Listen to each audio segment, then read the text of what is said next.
Welcome to the Chicago Bears Podcast, a presentation of ESPN Chicago, Chicago's home for sports. Here's your host, Pat, the designer.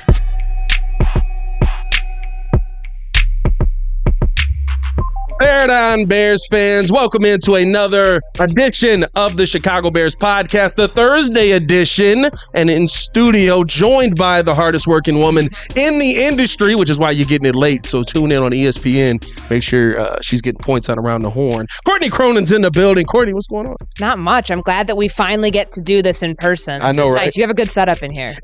Yeah, he's got a setup. I could use a little bit, soda machine over here, maybe a little, they got the Papa Shot in the back. We throw the Papa Shot over here. We run some time. The podcast is a week old. You might have a corner office by the time this thing's over. That is the goal, where we are just dominating this mug. I want a scoreboard in the studio. That's the end goal. If they let me get that, I'll be in heaven. When they move you down to the State Street studio, you know you've made it. Yes. Just putting that out there. Yeah, I mean, it's not bad.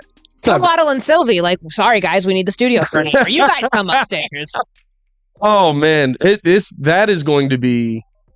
We won't speak on it. We'll speak it into existence, but we won't speak on it right now. Hey, we got a lot to get into today. Make sure you guys hit that like button, subscribe to the page. We talk Chicago Bears Monday through Friday. You can tune in on the ESPN 1000 app. You can tune in on any podcast platform where you get your podcast. On today's episode, we're going to talk about Ryan Poles. He believes he's checked all the boxes when we talk about these draft picks. Got to get into rookie minicamp. And then, listen, your opinions on the draft are so important because we know that you are the end-all, be-all of Bears talk in this city right now. So we got to get into all that and more on today's episode of the Chicago Bears Podcast. Appreciate you guys for showing love. Courtney, how you doing? Welcome to the studio. I'm glad to be here. I'm excited to see. The show's it's a week old, and we've already had Tommy Harris on. Devin Hester. McKee, Briggs. You've set the bar pretty high.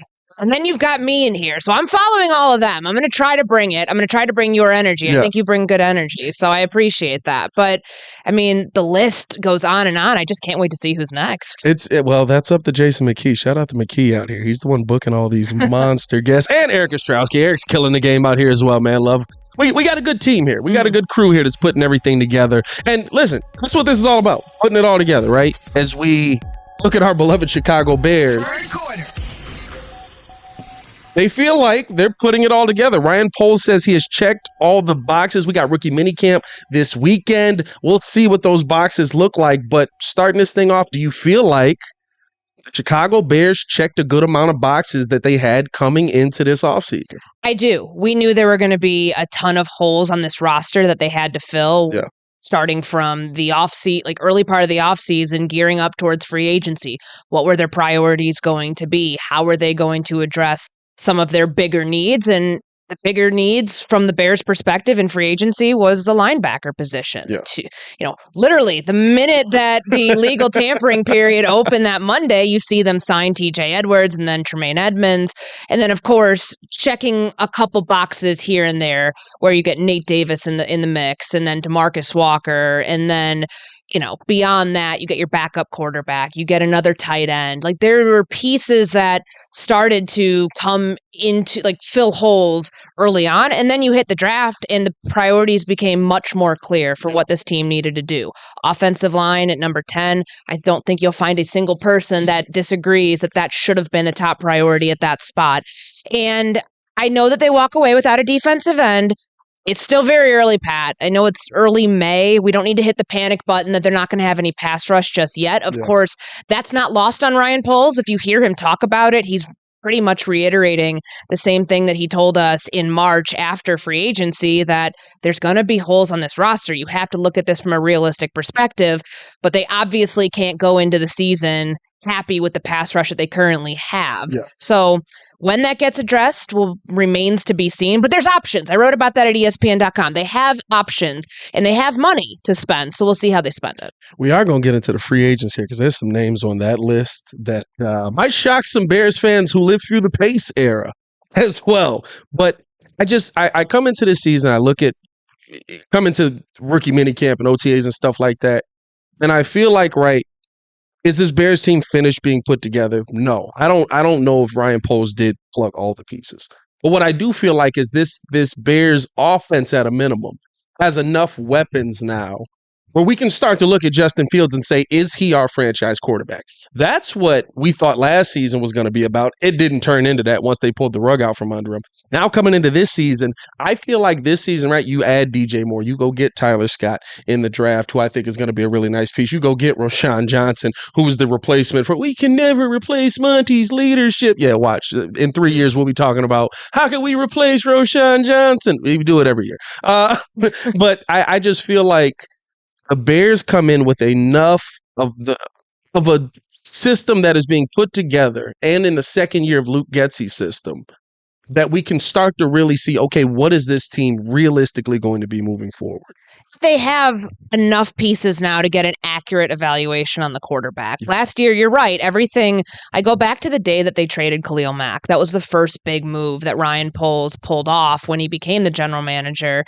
And that was the signifier to me that everything was now going to skew towards offense. All of the resources, all of the effort, all of the identity that this team has been since you and I have been alive, since the beginning of the franchise, it's been built around the defense. Yeah. Even though you have a defensive head coach, you still skew things offensively because that's how the NFL is now. And if you win games because you have a good quarterback, now they've got to figure out, is everything in place? Is Justin Fields that guy? Yeah. Last year, you could not get an accurate read on that. And I don't care what anybody says about, he held on to the ball too long. That's a factor, but you'll really get to see if that's the problem this year because you have an offensive line that should be markedly improved in terms of pass protection. And the way that their priorities aligned from free agency and now into the draft, where I think the draft became, I include DJ Moore in free agency. He's in the free agent class to me because of the trade. It happened because they weren't going to get a free agent wide receiver of that caliber. So in my brain, I always group that in free agency. People are like, they traded for him. I'm like, yeah, I know that. He wasn't a free agent, but that's just how my brain works. So you think about DJ Moore, you think about Darnell Wright, probably at right tackle this next year, and then keeping Braxton Jones at left. You think about the other addition to the wide receiver room and Tyler Scott, and maybe a course correct for the Velus Jones pick from last year. You have speed on the outside. You have a raw receiver, but I think the potential there gives you the vertical threat that he just didn't have in the offense last year. So maybe they can get it right with that. And then with Roshan Johnson, I don't know about you, but hearing them talk about him, this is supposed to be like the franchise pillar. That's the name that they threw. That's the characterization. And the guy we didn't even talk to him at that point. Yeah. He wasn't even officially a Bear. I don't know if the paperwork had all been turned in outside of him getting drafted, but they made some good picks, and they have depth at positions that they didn't have last year. I love the fact that the receiver room looks so different. You have guys that have actual roles. It's not just a group of slot receivers and guys who play in the slot naturally, having to play positions that they're probably not best suited for. This is what the Miami Dolphins did to a degree last year with Tua going into his third season. Granted, the caliber of player might have been a little different getting Tyreek Hill and top left tackle and Teron Armstead, perennial Pro Bowler, all those things, but it's the same formula. Put weapons around your guy. In year 3, you got to find out by the time next year rolls around, because you're figuring out if you're going to pick up his 5th-year option. Yeah. So it's a smart play. It's the right play, and this is the year you'll finally get your answers on Justin Fields, because one way or another, they have to figure that out because the clock is ticking. Yeah, and I think the part that I love that this regime is doing is the previous regime, right? We're going to draft the left tackle. He's going to play right tackle. We're going to draft the right tackle. He's going to play left tackle. We're going to draft the center, put him at guard. We got a receiver. He's going to play some running back for us. He's going to be behind the lines. We got, everybody who's coming in is to play what they've played their life. Right? Darnell Wright's going to be a right tackle on this team, barring injury, right? Injury changes things, right? Tevin Jenkins is still the one that maybe is a little bit out of position, but I thought he had one of his best seasons showing at the guard position. So now he gets to be left guard. Braxton Jones gets a second year in the same spot, right? Now you're adding, and now for the first time ever, we're not drafting a receiver saying, hey, we're looking for our number 1 receiver. Mm-hmm. We're drafting a receiver in the fifth round saying, come here and just be fast and catch the ball. We got DJ Moore to be our number one. We got Darnell Mooney to be our number two. Or we got Chase Claypool to be our number two, however that ends up falling out. Like, I feel like now you're putting guys in a position, even with Noah Sewell on the defensive side, right? Like, Noah Sewell can come in and just be the backup rotational linebacker right now, the guy that's able to plug in anywhere. If he beats out Jack Sanborn, he beats out Jack Sanborn because he's a better player. But, like, you don't have to come in and the biggest issue to me, even with the vets we had on the team last year, was the fact that this Bears team was so incredibly young with no vets. We led the NFL in first and second year player snaps. There was a ton of inexperience on this team and a first-time head coach and a first-time OC. It wasn't set up for success. I mean, you listed all those things out. Yeah. Now, the undoing has been done. Yeah. Now, like, you're building it right at ground level, if not maybe a step above, because you think you have a quarterback who can be really successful if those things are in place around him. Yeah. And I like the prospect of what you mentioned, like letting players play their natural position. Darnell Wright projects as a right tackle, and I think that they made this pick with the thought in mind, hey, we like what we saw in Braxton Jones. That wasn't just, a bunch of smoke that they were blowing this offseason. Yeah. Giving him a second year to figure it out from, like, where his anchor is. And, I don't think he needs to get stronger. I think he's plenty strong. I've heard, like, some, just weird conjecture about that. Like, the guy's huge. Yeah. And I think he just needs to, like, play more. I mean, he played. Technique has to improve. Yeah, bit. And that will by playing more. Playing 17 games, 100% of snaps last year is an FCS product transitioning from 5th round rookie into 17 game starter. He did a tremendous job. Yes. They see that and they're like, okay, there's something there. Don't give up on on something that you see there before it's too soon. So instead of, and I know that you and I talked about this, like in my mock draft, I had them taking Peter Skoronski. Yes. We will always end up looking at the player taken after the player your team drafts to see how they did and whether your pick was the right pick, if it is, and somebody of the same position, but even in terms of positional value, like how that pans out. So Peter Skoronski could very well be a great fit for the Tennessee Titans and have an awesome career. And Darnell Wright could very well do the same here. Yeah. But if it's the path of least resistance where plug and play right tackle, not trying him out left tackle, not trying to move anybody around. Put Braxton Jones back where he was. Tevin Jenkins, you try him at left guard. You try to figure out if that's going to work. Cody Whitehair at center. Maybe it's Lucas Patrick. Sounds like it's Cody Whitehair. And is Lucas done? Like, what? I haven't heard anything. It was an unfortunate injury circumstance for him, getting hurt the second day of training camp and then getting hurt in the New England game. Like, I asked Ryan Poles about that because I thought interior offensive line depth would have been something they addressed it on day 3, specifically with the center spot, because Patrick, I believe, is 29 years old. I think that Cody Whitehair is on the other side of just I think he's 30. 31. Like, if this will be his 31 season. So that, to me, you think, okay, do you want to get younger there? And Poles' answer was pretty cut and dry, that they're comfortable with what they have right now, that Lucas Patrick and Cody Whitehair have played a lot of football and played the center position pretty efficiently. So they roll with those two. And then, of course, next to whoever's playing center is going to be Nate Davis. Yeah. So I think that you have the pieces in place where there's not going to be, and I know they talk about wanting to get the best 5 out there and whatever it takes, they'll do it. It might not take as much this time around, knowing what you already have and where players have been successful in the past. You don't need to reinvent the wheel. If the guy's been really good at right tackle, it has the lowest blown block percentage in the SEC, and that's what Darnell Wright did last season, you keep him where he's comfortable. And he very well may be a better left tackle prospect down the line than a Braxton Jones, but you don't need that right now. Yeah. You don't need to reinvent the wheel and cause more having to learn, like another side of your brain has to like flip everything from your hand placement to your footwork.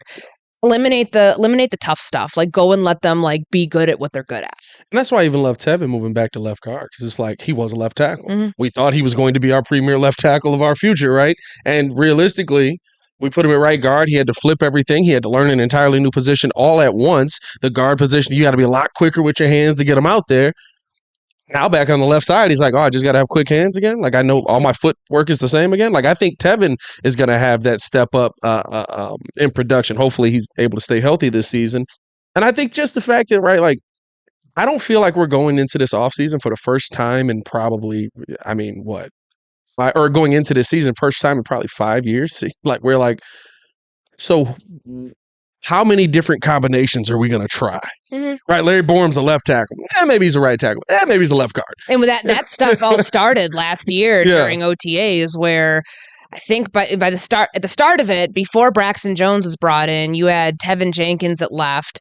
And by the end of it, he was a second string. I believe that's when the transition of him starting trying the guard spot started out. And of course, like there's other pieces that you have to like bring into play here too. Like, where are they going to try to play Alex Leatherwood? They made a pretty massive financial commitment to him. What's going on with him as well? I would imagine. I mean, he got a little run at right tackle last year. That was a move that didn't pan out in the short term, but you didn't like pick up all those guarantees when you claimed him off waivers for him to not be playing. So maybe at worst, he's your swing tackle, and that's an important role to have. But they will try out combinations. All teams do in training camp. And of course, you have to cross-train at different positions being in the event that there's injury. It's the offensive line. That's a position that you often see that happen with, especially in training camp in the offseason. So as much as I think that they will try to sell everyone on, we're going to get the best five out there, whatever the combination is, if we have to move players around, they're not going to lock anybody into this person's playing left tackle, this person's playing right tackle. Even Ryan Poles and what he said about Braxton Jones last week, where he said he's got to earn it. Like, you got to come in every year and win your job. I think he will. Yeah. They reserve the right in a way to give themselves flexibility with how they want to manipulate the five. But I think we pretty much know, probably for the first time in a while, we know what the starting five projects to be week one. It's such a difference maker, man. As we head into the second quarter here. Second quarter. Because as we're heading into just like seeing these guys, what these guys are finally are going to be, right?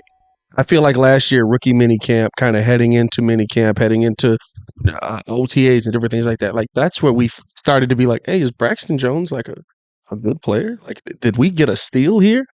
As we're heading into this weekend's minicamp, who are you excited to see most? Of course, Darnell Wright, he's our top pick. Mm-hmm. Outside of Darnell Wright, who are you most excited to see get on the field, see what they can do a little bit? It'll be tough to tell this weekend because, until we see what the interior defensive line rotation is going to be, they signed Andrew Billings this offseason, and then, of course, Justin Jones is back. What Ryan Poles talked about with having kind of that second wave, because they're a 4-2-5 defense, they're 42 nickel, like they're constantly rotating guys on the interior to keep your pass rush fresh because of, just how often, first the lack of the pass rush, but also how often teams are passing the ball. You have to counter that with what you're doing defensively. So how does that rotation work? Because both of those guys, Gervon Dexter and Zach Pickens, with this front, they're interchangeable. So who plays a 3 technique? Who's the 1? Like, who's a shade? Like, all those things matter. And we won't really know that stuff until you actually see what this team looks like when it's lining up during training camp. But I'm excited to see 2 high potential, lower production players coming out of college, what they look like when they can fit into this defense. And again, we won't know that this weekend, but I'm curious about prioritization of the interior over edge rushers, because that is a choice that they made, especially in the second and the third round. And I know it was a weaker class of edge rushers, especially part of like day 2 and then day 3. But the answer you got from both Ryan Poles and Matt Eberflus is that you cut the pressure on the interior. You want to dent the pocket. So basically, you want to keep the quarterback high. You want to make the job of the edge rusher easier coming off of the edge because of where the quarterback's sitting. So if these 2 are going to do their job and do it well, that's really important. So I'd like to see how they fit into it. And I know that, again, it's not something we're going to find out right away. Roschon Johnson and what this backfield is going to become, because let's not forget, it's not just Khalil Herbert. Yeah. They brought in Deontay Foreman. Yeah. There's a lot of backs here. We talked about that yesterday with McKee. And that's good. I think it's good because you have a quarterback who you don't want with 170 rushes again this season, but finding out the splits, like if you want to project the splits, because I know everybody wants to talk fantasy football, and it's Khalil Herbert going to have over under, I was asked the other day, like 144 carries, and I had a hard time with that because, of course, if you think number 1 back, like absolutely it shouldn't be a problem, easy, but Deontay Foreman and him both carried relatively similar-ish loads. I think Foreman was around 250 carries last year.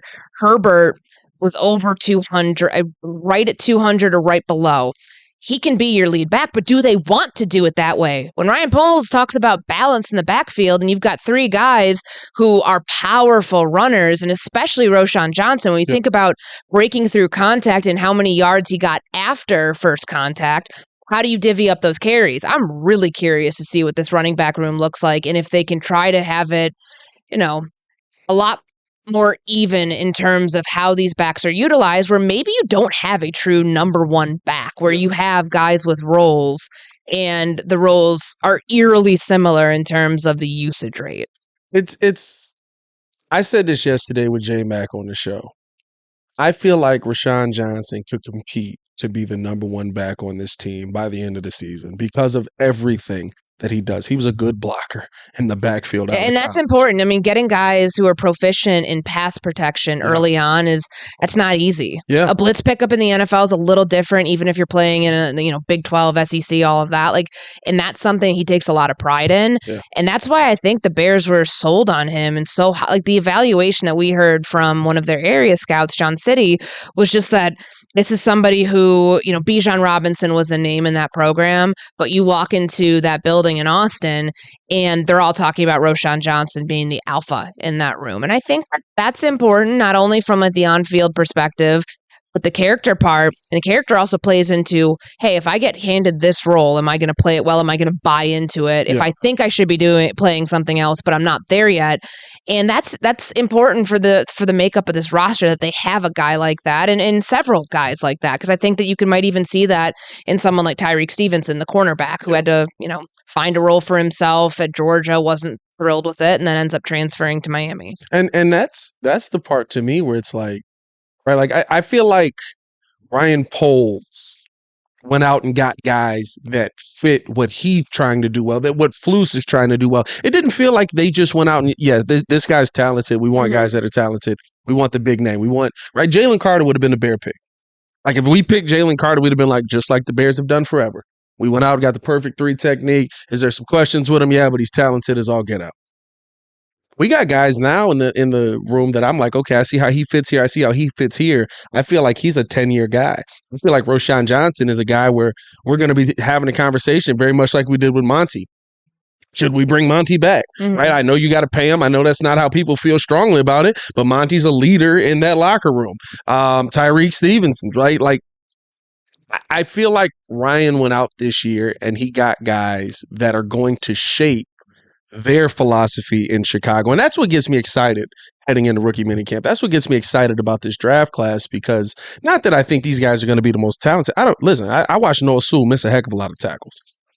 I watched him make a lot, but he got shook a couple of times. But I also watched him be a catalyst on that defense and a guy that was willing to do whatever coach asked him to do. So like you said, that mindset to me is so important. It's not just about what's the best talent available, but it's also about who are the guys that are going to be able to fall into place. I feel like the Bears finally got all of the glue that they need. Now we just got to find some stars to stick to it. And that'll happen over time. Yeah. But when Poles and Eberflus talked after round 3 and you hear about the traits that they really wanted. Of course, this goes back to the combine when Eberflus was asked about the traits of a defensive lineman, because at that time it's like, all right, what's going to be the biggest priority? Will it be the offensive line? Will it be the defensive line? And it's big, long, and fast. And of course, every team wants that, but not every team's going to be willing to go and draft upon traits in the athleticism and the certain characteristics within the makeup of a football player that they really want, and be dead set on doing that. And maybe that's the reason when they pass up some of these defensive ends, some of the names like Adetomiwa Adebare, it's kind of undersized, even though he was a really good player in college and one of the top prospects projected to go, and he didn't go till round 4. But maybe they looked at that and said, that's not the right fit in our system. Might be a right fit in Indianapolis, but not in their system. So I think you look at that and say, you got to give them credit for remaining pretty true to their board and pretty true to the things that they expect to play a big role in the makeup of the football team. Because it would be a knee-jerk reaction if they did it a different way, and that's not following the plan that they've been like. Why would you stray from the plan that you've been so methodical in enacting, like, for that? Yeah, no, and that's it's so good to see a GM stick to the plan, right? Like I the big thing with Ryan Pace, and we loved it at the moment, was he went out and got Khalil Mack. Mm-hmm. We loved that he got Khalil. Perfect. Okay, you went out and got this guy, but we still were sitting there like, hey, who's protecting Mitch? Like, you just drafted this kid second overall. Whatever he becomes, but protect him, right? Ryan Poles showed up the first day. He said, we got to protect this kid. There's no way he should have got hit that many times. He shouldn't have been put in that position by the coaching staff that was in place. And it feels like the entire time as we've moved through this, even though we've selected some defensive pieces, changed some things on the defensive end, it's like you said, the focus is finally in Chicago for the first time in, I'm not going to lie, everybody's life. If you're watching this, the first time in your lives that they care more about the offense to me than the defense. We never would have taken a right tackle at that. Yeah. It was 10th overall. Since 2013, that was the first time they drafted an offensive lineman. That's why they put such a big investment in the workout and the whole scouting process, because if you get that pick right, then that is a franchise player. That's somebody that's going to be in the fold for you for a very long time. Yeah. And as we know, those players are very important in terms of protecting the quarterback and also just everything that allows the offense to do. So I really think that, and I know it's still early and we won't be able to judge these picks and really how the first couple years shake out until 5 years down the line to see how the rebuild got off the ground. But everything that they did lines up with everything that they told people they were going to do. So you really can't look at the Bears sideways and say, well, this, some fans are upset just about like the how quick this thing is going. Yeah. And sometimes it does feel like it's taken a long time. And trust me, I don't think they wanted to go through a 3-14 season, but they had to go through that to get to where they are right now, to continue on with this long-term rebuild where you get closer to contending. You don't make empty promises based on the personnel that you have that you're going to be ready to do it this year. And that's the smart play. Yeah. As frustrating as I'm sure for some Bears fans who expected a quick fix, it's not realistic. And I don't think that they've ever sold anybody on anything that has felt unrealistic. I agree with that. I mean, like when Ryan came in, it literally, when he kept saying, we're going to try to be competitive. I was like, oh, okay. We got better than competitive out there, at least defensively. We got Quinn, we got Mack, we got Hicks was still on the roster at that point. We got Roquan. Like, we're just trying to be competitive. Like, you could patch the, and I think that's the part that's the most exciting, right? Is we can get into a little bit more of the draft and stuff like that as we head to the third quarter. By the way, this is halftime. Anything you want to promote? Anything you got going on? Anything you want the people to watch out for you? This is your time to shine. So at halftime is the promotion hour? Halftime is whatever you feel like telling the people to check you out at. Or I didn't come prepared for this, but I mean, you're right. Like, give me points on Around the Horn. I like winning. Okay. So that's always important. Yeah, no, I mean, I will. Next time I'm on Tuesday, I will make sure that I come with something better than just like a self promotion. I sound like a real jerk right now. But you set me up for it, so I'm gonna blame Pat for that. Yeah, you're fine. I literally started this with Lance this Monday. So what did he promote? He literally was like, "I have nothing. You didn't prepare me for this." I was like, "Nobody knows what they have going on."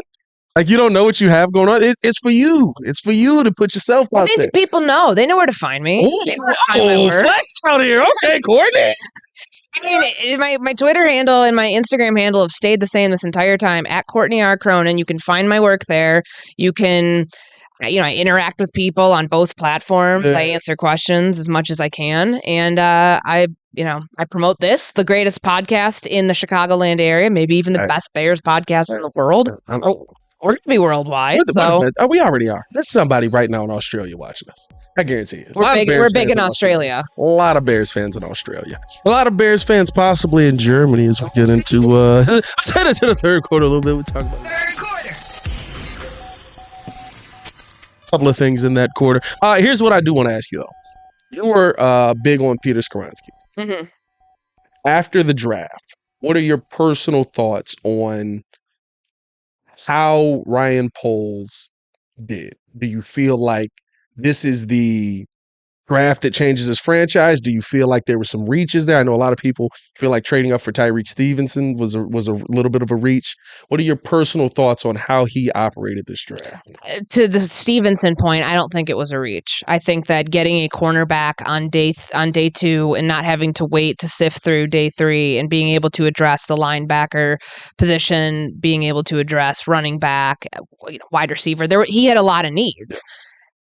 The thing that I look at with this draft is the draft that changes everything. It might be, but he had his first ever first-round pick, and the wherewithal it takes to make sure that that's the right pick is what we're going to remember Ryan Poles for. And I've had a lot of people say, well, why wouldn't they just draft Jalen Carter? Why is he a guy who might have had some let's be honest, he had some character concerns in some of the off the field issues. Why is it safe for him to be in Philly and not safe for him to be here? Bears know more than anybody else about finding the information on the player. I know fans want to have this conjecture about, whatever they think is true about. I promise you, NFL teams spend so much money to hire private investigators to have their scouting staffs vet these guys. Wasn't it Cam Newton that was talking about it? Like somebody called him and was like, "What are you doing at the club?" I mean, he's like, they have eyes how everywhere. do you know I'm at the club? It's like, don't worry about how I know. What are you doing at the club? I think that was Cam Newton that said that. They have eyes everywhere, and rightfully so, because the investment that comes with being a top 10 pick financially is one thing, but also making sure that he was such a boom or bust prospect that I think very clearly by how the Bears passed over him, weren't going to take him, and still got a 4th-round pick next year in the process. It didn't seem like a lot at the time, but now it makes sense. And it made sense shortly after that Ryan Poles, he doesn't have the leash to be able to make a pick like that yet. And he probably knows that. He's a second-year general manager. Howie Roseman's been to 2 Super Bowls since 2017. Yeah. And the infrastructure within that team, it's not just like a general manager who's got a long resume. It's what's on that roster. You have Brandon Graham and Fletcher Cox, who are long tenured NFL veterans. You have the 2021 Georgia Bulldog defense reincarnated in Philly. Yeah. So you're bringing the Philly Bulldogs is here. You're bringing a player into the fold who you're hoping you're putting in the right position to succeed. Yeah. He wouldn't have probably had that here, and it's no knock on the guys that are currently in the locker room. I just think that the circumstances around a pick like that are much more stringent than probably the Bears could have gotten away with taking a flyer on somebody like that. So I think from that aspect, I respect the decision. Now with Darnell Wright and Peter Skoronski and kind of how I felt about that, we will really never know how the board was stacked in terms of tackles because Paris Johnson Jr. went to Arizona at 6. That threw everything off the last week. It was the whole trade I thought was a brilliant move for Arizona, but they're telling you we don't care about 2023. We care about next year. And that's tough for players just because you think about that roster.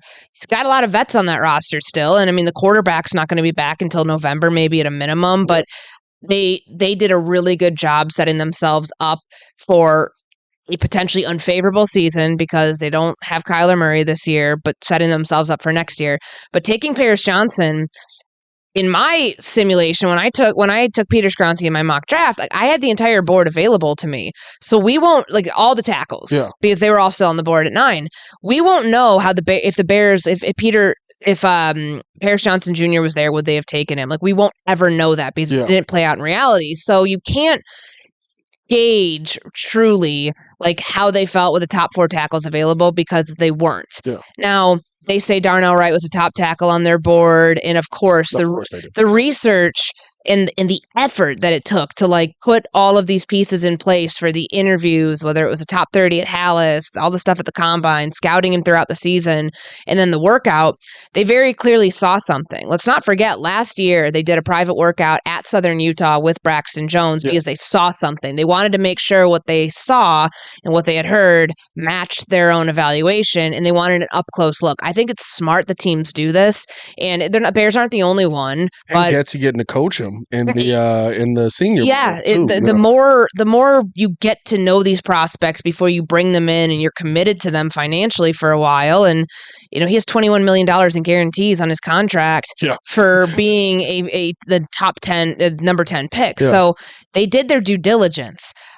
we will not know about Skoronski and how he pans out until a couple of years down the line, because he was taken one pick after. So you're going to look at that and say, in hindsight, should the Bears have done this? Should they have, how about Broderick Jones? Yeah. He was taken at 14. I loved Broderick Jones, but I love Broderick Jones at left tackle. Sure. Yeah. And I think Peter Skoronski is a left tackle in the NFL. Mm-hmm. I really do. And the Bears are going to have to look at themselves if he pans out to be an awesome player and say that you passed over this kid, potentially maybe the biggest reason because he had 32 1/4 inch arms. Yeah. If he ends up being great somewhere else, if it's Tennessee later down the line in his career or wherever, like that's something that they're going to have to live with. But if Darnell Wright lives up to their expectations for him, right tackle right now, maybe left tackle in the future, then it won't matter. So I say all that to say I think that Ryan Poles is, again, he's been very methodical in his approach, and I think you have to respect that, because I've covered general managers and teams before where sometimes what is said and what is done, those two things don't match up. Are you saying that Ryan Poles is not going to be in a pullover at a North Carolina game scouting quarterbacks? Is that what you're saying? I think that when nobody else knows he's there. I mean, every general manager, go back to last year. Yeah. Like every general manager has their gaffes. Their gaffe last year was Larry Ogunjobi. And that was like one of the first things that happened where it's like, wow, overpaying kind of by a lot for a 3 technique who's coming off a foot injury. And lo and behold, he fails a physical. Yeah.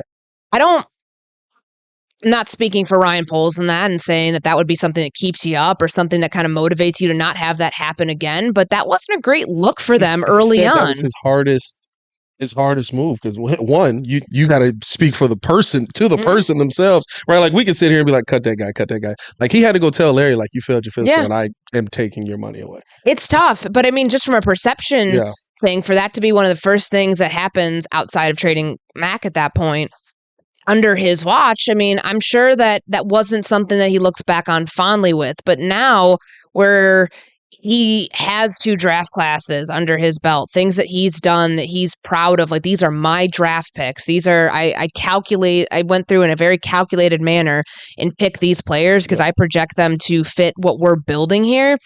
You can't look at that any other way and say he's doing it the way that he told us he was going to do it. Now, whether that's the right way or not, we're going to find out in terms of wins and losses eventually.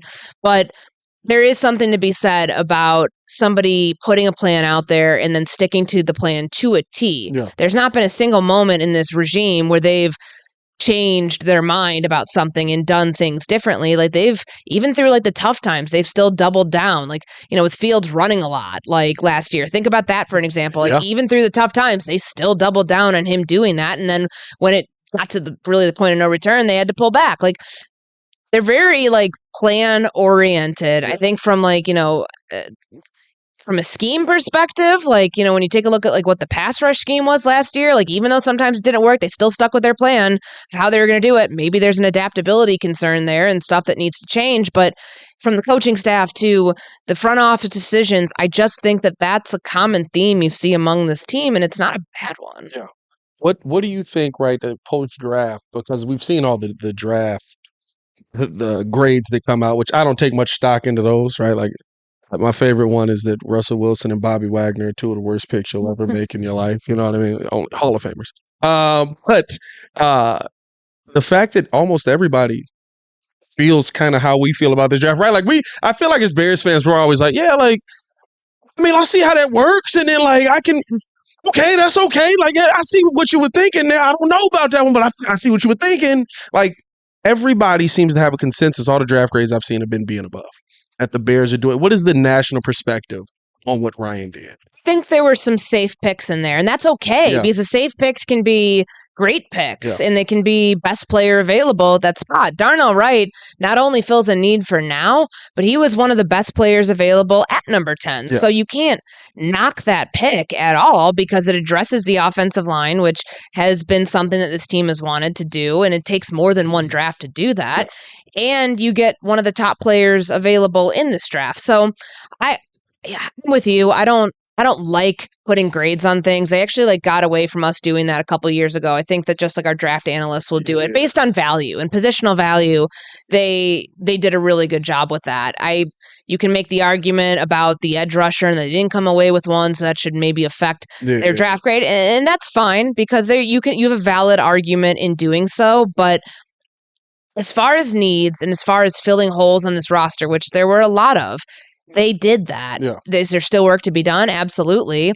But I guess if you were to give me make me make a grade on it now, I think it's a solid B to B plus. That's how I feel. It's like you said, like the grades are always weird because it's like nobody knows, right? Like you're sitting here for a couple of years. You're sitting here 5 years down the line, and you're like, oh, that was an F draft right there. Well, why? Well, I mean, he blew his knee out. Okay, well, yeah. Oh, how do you know that at that time? So I've always hated the draft grade thing because it's like nobody knows anything, and it's going to be so interesting to just see. I'll say this. I've never gotten to watch a GM actually have a plan, kind of tell us the plan, and actually work that plan in almost any sport. I'm a Sox fan. I'm a Bulls fan. Mm-hmm. I haven't seen a GM say, this is our plan. I watched Gar Forman and John Paxson go, we're going to get younger and more athletic. And they go sign Dwayne Wade and Rajon Rondo. You know what I mean? Like, so I've never seen, it's so weird to feel like a football fan that everyone else has gotten to be.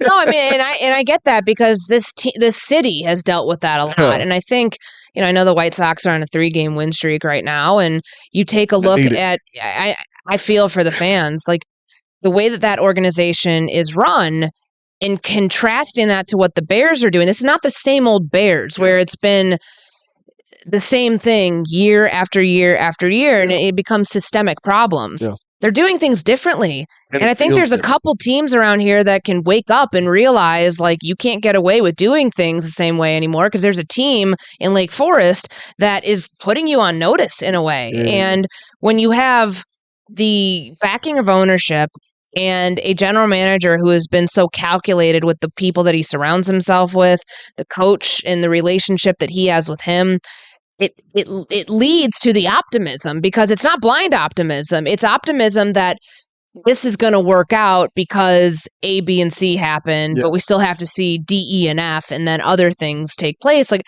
again, I keep going back to the idea that like having a plan and actually following through on it. I know it feels like a rare concept sometimes. And in sports, things make you change your plans. Yeah. Injuries, attrition, players not working out the way that you might have projected them to. And of course, the Bears have dealt with that, and they're going to continue to deal with that too. We're not going to hit on every pick of the show. Exactly. But I do believe that the way that they've gone about this, in their eyes, will allow there to be hopefully less of that. I heard it here first. Courtney Cronin saying that Bears are putting the rest of the sports in Chicago on notice. I hope, at least. I hope. They look competent. I need something to root for. Organization in Chicago right now that has the same level of perceived competence that the Bears do. As a Sox fan, I really hate to say this, but maybe the Cubs. I mean, outside of that, it's the same. It's not the Bulls or the Sox. It's not. And here's the thing that I think changed the most. It's Ryan Pace walking in the door and saying, if you're not going to let me do what I need to do, don't hire me. I feel like he's the first GM, right? Because it's the charter franchise, the Bears. We have to have this. If you're not going to let me build this team the way I need to build it, I'll go somewhere else. Mm-hmm. And that mindset just seems crazy for somebody, right? Because what are you going to do? You're going to go be a GM in a smaller city where you don't have the same budget? Like, I feel like finally the McCaskies were like, all right, listen, we ain't got it right. So you do it. And you've seen the shift since then. And that is the part that, to me, like you said, puts the rest of these mothers on notice. Yeah. No, I think that Bulls, I mean, he had an opportunity in Minnesota. And to turn that down to come here, obviously the extra year of security helps in terms of contractually. But to be given the green light to go about this, seeing a vision for this team and how it has to come into play. I mean, tell me another general manager who has that same sort of leeway anywhere else in Chicago. You won't be able to find them. Absolutely not. Hey, totally Russo. Anyway, as we head into the fourth quarter here to finish this show out. Fourth quarter. I got you back, Rick. Kind of, not really. Here's the one thing that is we've talked about it a couple times on here. The edge rushers, right now they're not up to par. Mm-hmm. We hope that we got something in Javon Dexter. I'm gonna say Davis every time because of Javonte. In Dexter and in Zach Pickens, but the edges are a little thin. the edge market is out there, and Leonard Floyd's on that market. Yannick Ngakoue also on that market. Should the Bears still be in the free agent market? Should they be dipping their toe back in the market? No, absolutely. And I mean, Floyd's the name that comes up the most because he was the most productive of the remaining edge rushers that are out there. When it's, Ngakoue, Jadeveon Clowney, Frank Clark, Justin Houston, and there's some names that might be available. Yeah. Chase Young might be available, but I don't believe that I think the market. I think there was no movement last week because of what the Commanders might have been seeking for a former first-round pick. And I also think that now that the draft's over, there's no real incentive to do it now. I don't think the Bears would do that now. But what about Carl Lawson? Yep. Like if he ends up if he becomes a post-June 1 cut for the Jets, or if the Jets are like, hey, we got a lot of guys on the defensive line right now, especially at the edge spot, maybe we could trade you for a fourth or a fifth. Like maybe they do it, but I look at the Floyd situation coming off 9.5 sacks. I think it's right around like 29 sacks the last 3 years for the Rams. And most importantly, he's played every game the last 5 years. He's played in 80% of the games over like the last 6 or 7. I saw that and I was like, Leonard Floyd? Mm-hmm. Yeah, the Leonard Floyd that was here this one time. No, I mean, it's important to think about and consider how he would fit in this defense. Much different defense than the last time he was here. Very different, yes. But what does he want? He came in a 3-4, right? Yes, they were still a 3-4. They were 3-4 when they drafted him. But what does he want? What does the contract look like? I mean, there's a reason he hasn't been signed. Maybe the price is too high, but he'll have to concede if he wants to play, and he's not getting that offer just yet.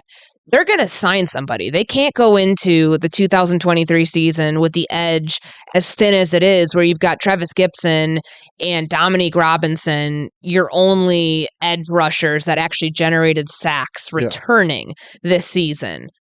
You can't. There's just no humanly possible outcome where that's a good idea. But the good thing is they have money to spend. How quickly they'll do it, how much competition they're going to have for some of these guys will determine how many they're able to bring in and where it goes from there. But I think the options are good. It's not as bleak of a market as maybe you'd expect. It's not. But it's a good spot for them to be in, knowing that this was probably where they were going to go, given their draft priorities. And I remember talking to Matt Eberflus about this at the league meetings. Do you think you're going to end up signing somebody post-draft? And he gave credence to that thought. So I'm not too surprised, knowing how much weaker day 3 was of the edge rusher class this year, that's the route that they're probably going to go. I really look at Leonard Floyd, and I know, right, all Bears fans have a sour taste. The only question mark I have with Leonard Floyd is the production, because of how focused everyone is on Aaron Donald. There's no Aaron Donald here. Hopefully, right? Oh, hey, one day. Hey, Dexter, whenever you're ready. You know what I mean? If you want to be Aaron Donald, we're all for it. But I don't believe right now there's an Aaron Donald on this team. I don't think Zach Pickens is going to be that. So now, right, Leonard Floyd comes in. He's probably going to be a pretty good size contract guy that comes, if he does come back to Chicago, or a Yannick Ngakoue, whoever it is, right? But the defense is going to be able to focus on them. Now, they might be able to open some other things up. Maybe it opens something up for DeMarcus Walker, different things like that. But when you're the guy that's getting focused on, it's a lot different than when you're the guy that gets the benefit from double teams or triple teams on Aaron Donald at the front. Yeah, and I mean, when you have that dominant edge rusher, that person always draws the most attention up front, whether you're going to get chipped, whether you're going to get, max protection to your side, whatever it is. If you're good, you can fight through that. It's not going to be easy. Yeah. To think that they can just go swipe up all of the remaining edge rushers, not a realistic thought, but I think you got to look at the age and the fit. I mean, Ngakoue is 28 years old, so he's on the younger end of some of these. He's been a hired gun, weirdly enough. He's on 6 teams in 8 years. So he in 20, he was traded from Jacksonville to Minnesota when I was still covering the Vikings in August that year, and he ends up staying there for, I think it was through week 6. He led the team in sacks that year, and he wasn't on the roster for the final 10 games. So that's wild. But then he ends up with sounds like the Bears. He ends up, I believe it was the Raiders, and then with the Colts. So a lot of bouncing around, but like he signed a 2-year contract with Indianapolis or with the Raiders, then got traded. So now that's why he's like up for, being a free agent. He's not going to bring you anything on run defense, but that's a well-known fact about Unique Ngakoue. Yeah. Like he has got incredible, he's a pass rush specialist. He's got the best cross chop. Like I always used to call it like the bunny hop. Like someday I'm going to have him show me how he does that. Like his pass rush moves are fascinating to me. Yeah. Like because they're so unique to him. Is it similar to Quinn's? How Braxton was talking about Quinn had like the hop and then like the sweep past you? You got to watch it on tape, as I'm not doing it justice. Like Unique Ngakoue, because I think Quinn's certainly a pass rush specialist in his own right, but the way that Ngakoue sets the edge and then just like the speed at which he gets inside is remarkable. And so I watched him do that during the COVID season for a handful of games with Minnesota. And then for him to go on with the Raiders and then go to Indianapolis, there's a lot left in the tank is what I'm trying to say. Even though I think it is a unique situation. I think 4 teams in 3 years, I think he'd be a good option because of the age, because when Ryan Poles talked about like you want to get this, like he understands why people think you want to get this done in one off season, but you can't because they're trying to find the right fit. It's not just a move for this year. It's not just, well, we need an edge rusher. We might as well get somebody here for 17 games and see how it works out for next year. It might be a 1-year contract, but you want to get somebody in with the projection of, hey, if this guy performs well, we want to have him as part of what we're building here going forward. So the age is a factor, fit, the scheme, all of those things. And that's why I think with someone like a Jadeveon Clowney, for example, throw his name out. Because we also know that like Frank Clark and Justin Houston they know Ryan Poles. Ryan Poles knows them because they were in Kansas City with him. And someone like a Clowney, he has been trying his hardest for years now to get that big third or second contract, and it hasn't panned out. He might be somebody you can get in here in a 1-year, $10 million deal and keep signing those sorts of things for him to prove it himself. And last year, he felt he was overshadowed by Myles Garrett. He was pretty disgruntled. They told him to go home week 15 after the Baltimore game where he literally refused to play first and second down. And it wasn't because he was hurt. He didn't like his role. He'd have plenty of a role here. So you think maybe change of circumstances, change of scenery, he could thrive. I think that's why, if you're a Bears fan, you look at the options that are out there and you hope that it definitely feels like a big enough pot right now for them to dip their hand into and find something that's going to solidify this defensive line, because you cannot compete with it in the state that they're at right now. You just can't. And it's negligent if they do that. Tell me if I'm wrong, but isn't there, right, if they spend a certain amount of money, they also get some rollover into next season? In that you can roll some of your cap over to next year, and they've got, I think it's 36.7 right now in cap space. And of course, the cap and the cash, like that all the amount of cash that you're going to spend all depends on how much ownership wants to put forth there. Like the salary cap is, by and large, everybody has to follow it, but the amount of cash spending this team wants to have this year when, the draft class, there's a certain amount that's allocated. I don't have the exact number, but there's a certain amount that's allocated for them. Like they will have money left over to spend. Yeah. And you have to spend a certain portion of it. So this all points to it's a matter of not if, it's when. It's when. I just don't know when yet. Yeah. Let's hope so. Let's hope, because I really want to see what this team I would imagine by June. Yeah, for sure. I would imagine by June. You want to have those people here for mandatory mini camp if possible. Probably post June 1, because I think there are going to be some interesting edge cuts as well. Yeah, you got to keep an eye on the guys who get released, because they're released oftentimes for a reason. If you're that good, they'll figure out how to pay you. So everybody has a flaw, and no player's perfect, but that's a good play. It's a Carl Lawson sort of place to keep an eye on. And as we know, people get traded during the preseason because injuries happen. Yep. And if the Bears look at their situation and feel like they're in dire straits, then maybe they end up pulling off a trade for somebody.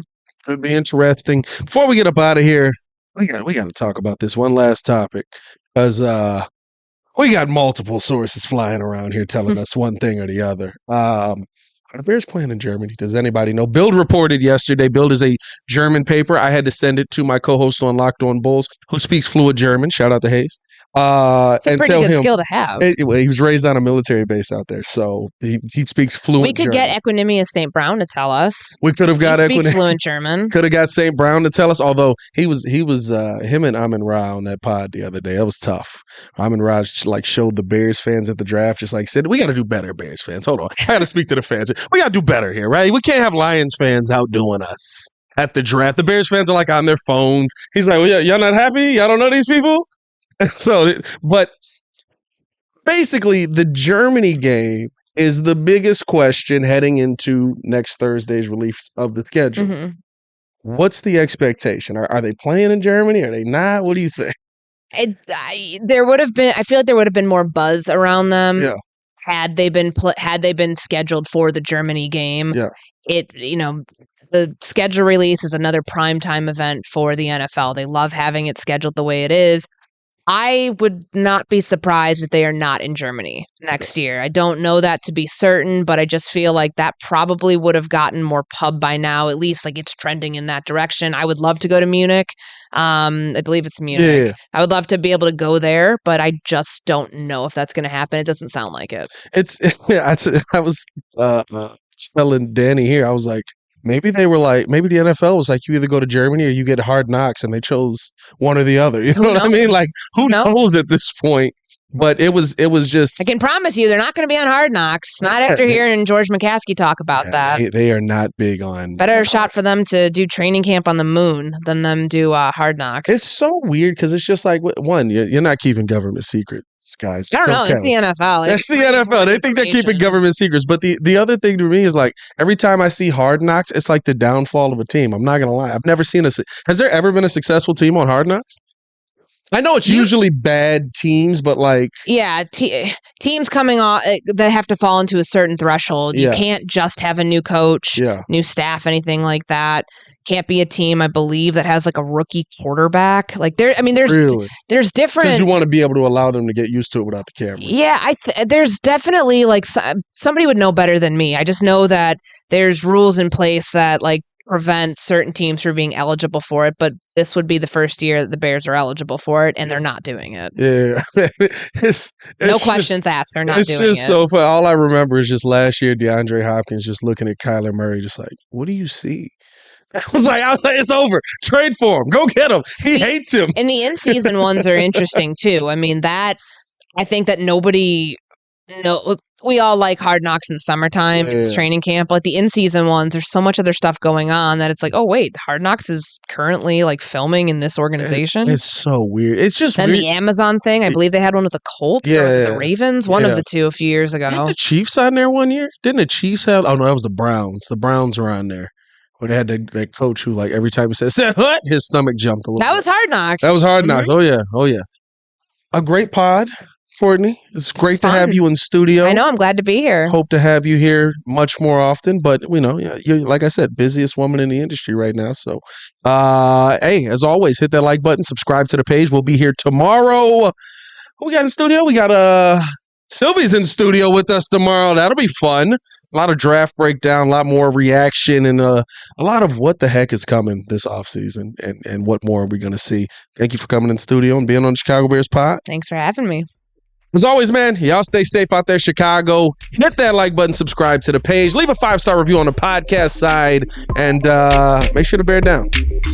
Peace.